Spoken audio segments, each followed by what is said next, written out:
જય શ્રી કૃષ્ણ, જય સ્વામિનારાયણ। તો આજે આપણે બનાવવાના છે પંજાબી સબ્જી, વેજ કઢાઈ સબ્જીનું નામ છે।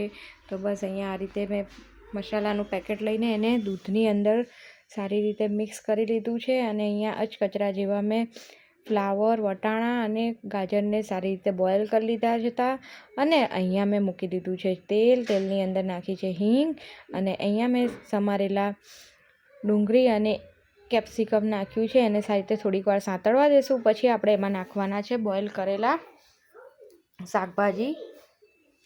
તો બસ અહીંયા આપણે સારી રીતે એને સાંતળવા દઈએ છીએ। ડુંગળી અને કેપ્સિકમ મરચાંને અહીંયા સારી રીતે સતળાઈ ગયા છે। હવે આપણે એમાં નાખવાના છે બોઇલ કરેલા શાકભાજી, જેને બી થોડીક વાર સાંતળવા દઈશું। પછી એની અંદર આપણે નાખવાની છે ટામેટાની પ્યુરી અને પછી નાખવાનો છે જે આપણે આગળ દૂધની અંદર પલાળ્યો હતો મસાલો, એ નાખવાનો છે। તો અહીંયા આપણે નાખી છે ટામેટાની પ્યુરી।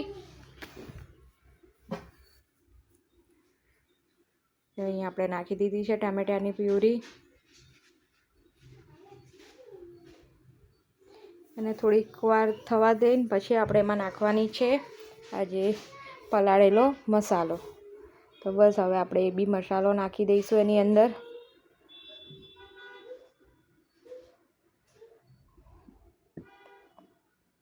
સારી રીતે મિક્સ કરી લઈશું। મિક્સ કર્યા પછી આપણે એની છેલ્લે નાખવાનું છે પનીર। થોડીક વાર એને થવા દઈશું। તો અહીંયા આપણે જોઈએ તો આપણી ગ્રેવીની જોડે સારી રીતે સબ્જી પાકી ગઈ છે અને હવે આપણે એની અંદર નાખી દઈશું પનીર। તો બસ પનીરને સારી રીતે મિક્સ કરી લઈશું અને અહીંયા જો મેં મરચું થોડુંક નાખ્યું હતું અને સાધારણ ગરમ મસાલો નાખ્યો હતો, પણ એની ક્લિપ લેવાની ભૂલી ગઈ હતી એટલે કલર આવી ગયો છે શાકનો સારી રીતે।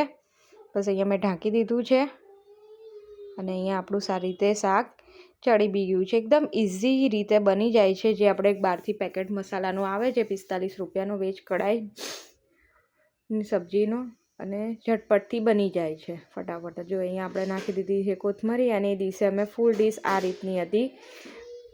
સબ્જી, રોટી, તંદૂરી રોટી ઘઉંની બનાવી હતી મેં। તો બસ આ તો મારો વિડીયો ગમ્યો હોય તો like, share, subscribe. Okay, bye, જય શ્રી કૃષ્ણ, જય સ્વામિનારાયણ।